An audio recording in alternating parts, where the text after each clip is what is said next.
right, so do we have on Valentine's Day a very romantic story, perhaps brewing? She got very nostalgic, and she wants us to reach out to a former guy that she knew to see if somehow, some way we can get these two together. Hey, Deborah.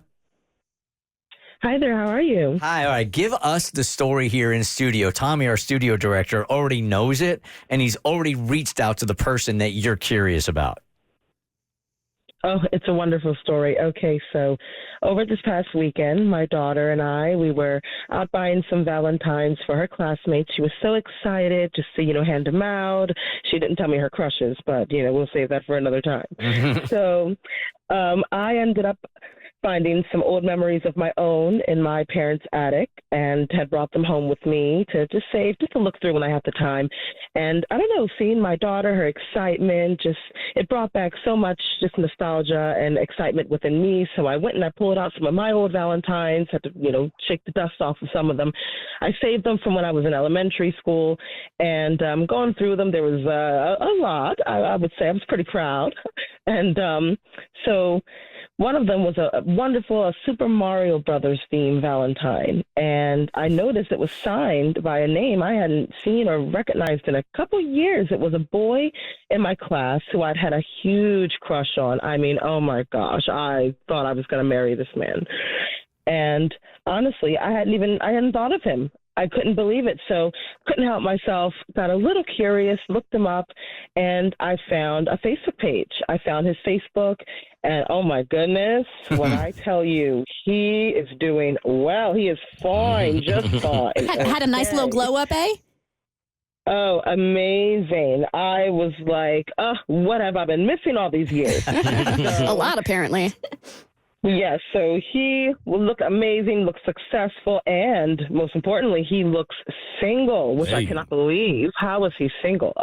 But you know what? That's something I wouldn't mind fixing if the opportunity presented itself. Okay. So. But I don't know if he'll remember me. I'm pretty much a stranger to him almost. I mean, I suppose. I don't know if there's something that could be said to make him remember, but I would help me out if you guys could just, I don't know, find out if he'd be open to a blind date or something like that. All right. So like I said, Tommy, our studio director, has already reached out, so we'll have some answers for you in a couple of minutes. But I'm trying to think, if somebody reached out to me from elementary school, would I even have any kind of recollection from anybody back then?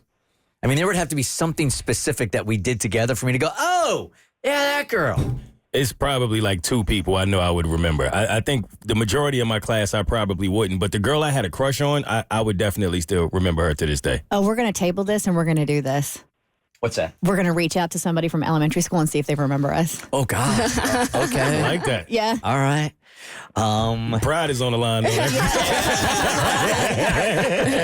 do you remember me? Pull out your yearbook. By the way, please say yes because I'm on the radio and let's talk about it. I had a super unique situation with those from middle school ended up going to school, high school together also. And there's like a group of us that still know each other and talk to each other quite a bit. So I think I would pass that test. But we're going elementary school here.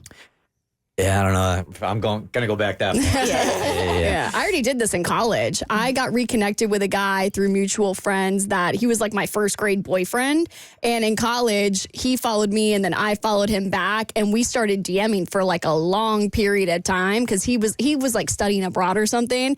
And I remember I was like, oh, this is just fun. I'll just entertain it for like funsies. And we were kind of joking, like reminiscing on elementary school. And then I remember we met like at a bar because we were from the same hometown. And I remember we talked for like 3 seconds and I just remember being like, this isn't gonna work. He was cute, but I was like, you can just tell someone's vibe. I'm like, this is not the vibe. I just remembered I have a sort of a sidebar common story in my circle right now. I don't want to mention who it is because it's not my story to tell, and I don't know if she'd be comfortable with it. But she and her old high school boyfriend from 30 years ago just recently got in touch with each other. And they are planning on seeing each other, even though they haven't spoken in all these years. They finally reconnected on Facebook. They were actually supposed to see each other this week, but he ended up getting an injury, so they couldn't see each other. But all the feelings are coming back again, and they've reconnected, and she's trying to link back up with this guy after 30 years. Very That's sweet. amazing. You know how fast those feelings can come, like just for the anticipation? They can also leave just as quickly as soon as you get in front of them and start talking to them. Right. Exhibit A. All right, Deborah, so give us a couple of seconds here. Tommy has reached out to Super Mario Brothers dude and to see if he knew who you were, if he'd be interested in reconnecting, going out on a date. So we got some answers for you. Just hang for a couple of minutes and we'll say exactly what happened, okay? Thank you so much. Back in the day, back in elementary school, besides his Super Mario Brothers lunchbox or whatever it was there anything that you guys shared together that he would go, oh, yeah, I remember that girl. We blanked, or we were on the same blank team or whatever? I don't know. I remember him always losing his textbooks, and I'd let him borrow mine. So I don't know. Maybe I can be textbook girl in his memory, something Okay. like that. Okay.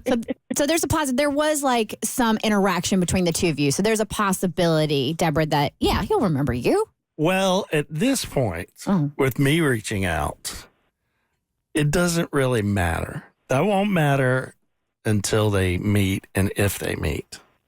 Because I reached out on DM on Instagram yesterday to her elementary crush, and I said, hey, this is Tommy. I work with The Bert Show. I'm not sure if you're familiar with our show. If not, here's a link to our website. We're a morning radio show and podcast, and I'm hoping you may be able to help us with a segment that we're working on. And he said, hey, well, I guess it depends on what the segment is and what made you contact me specifically. Makes sense. And I said, someone, being very vague, I said, someone who knows you anonymously suggested we contact you. They said you'd be perfect for what we're doing. And he said, you can't tell me who? And I said, not yet. He said, what is it that you need my help with? And I said, it's a dating segment. So first, I need to make sure you're single. He said, I am very single. I said, are you dating? He said, when there is someone worth dating. Know your worth, King. Facts. And I said, okay. I said, in honor of Valentine's Day, we're trying to create a love connection. And he said, okay. And I said, we're setting people up on blind dates. These dates may include someone you've never met, someone you've met at some point in your life, or someone you know very well. You just wouldn't know until you show up. And he said, and what's my obligation? I said, nothing other than showing up for the date and then potentially joining us on the radio to discuss it. He said, that's it? When would this date be? And I said, well, if you're open to participating, I'll get it set up, get back in touch with you to find a night that works. And he said, okay, I think. Let me know. Okay, we haven't even run this by Deborah yet, have we? Well, I mean, that was the whole point. Well, no, the whole point, Tommy, was to see if he remembered her. No, but I've talked to Deborah off the air, and she was open to a date. Okay, that's what I was asking. Yeah. All right, so Deborah, you down with this? Oh, yes. Let's go. Okay, Deborah. No hesitation. Like you realize that you can show up and he's going to have no recollection of who you are, and you're totally cool with that. Hey, that's fine. I think I can jog his memory a bit. Oh, come on now. Okay. I love the confidence. Hey, Yes. We do love a confident queen, don't we? Absolutely. All right, textbook girl. All right. So let's go ahead and do this. We'll put you on hold. Tommy will set this all up off the air, and then you guys will have a blind date. Did you say this could happen today? Well, I left it open. I said, let me see a night that works. I wanted to ask you guys, do you want me to try and make this happen? Well, let's ask Deborah. That's She should have a say in Well, it. she Yeah, she's gonna just be there. said she just said yes. No, I meant for tonight. I mean, good luck trying to find them a place to go. Well, I know some people, and I can get, you know how they jam tables in at all the restaurants. You don't even on have to have dinner. Valentine's. Just show up to a bar somewhere and Yeah. just sit at the bar. Deborah, would you be open to that tonight? Oh, if it can be arranged, I can be there in the best dress I've got. Okay. Ooh. This man must look real good. Real good. All right, Deborah, let's put you on hold. Let's see if we can work this thing out for tonight. We'll talk to you tomorrow, okay? Thank you so much. All right, love Good it. luck. Hold on. I love that they're eager.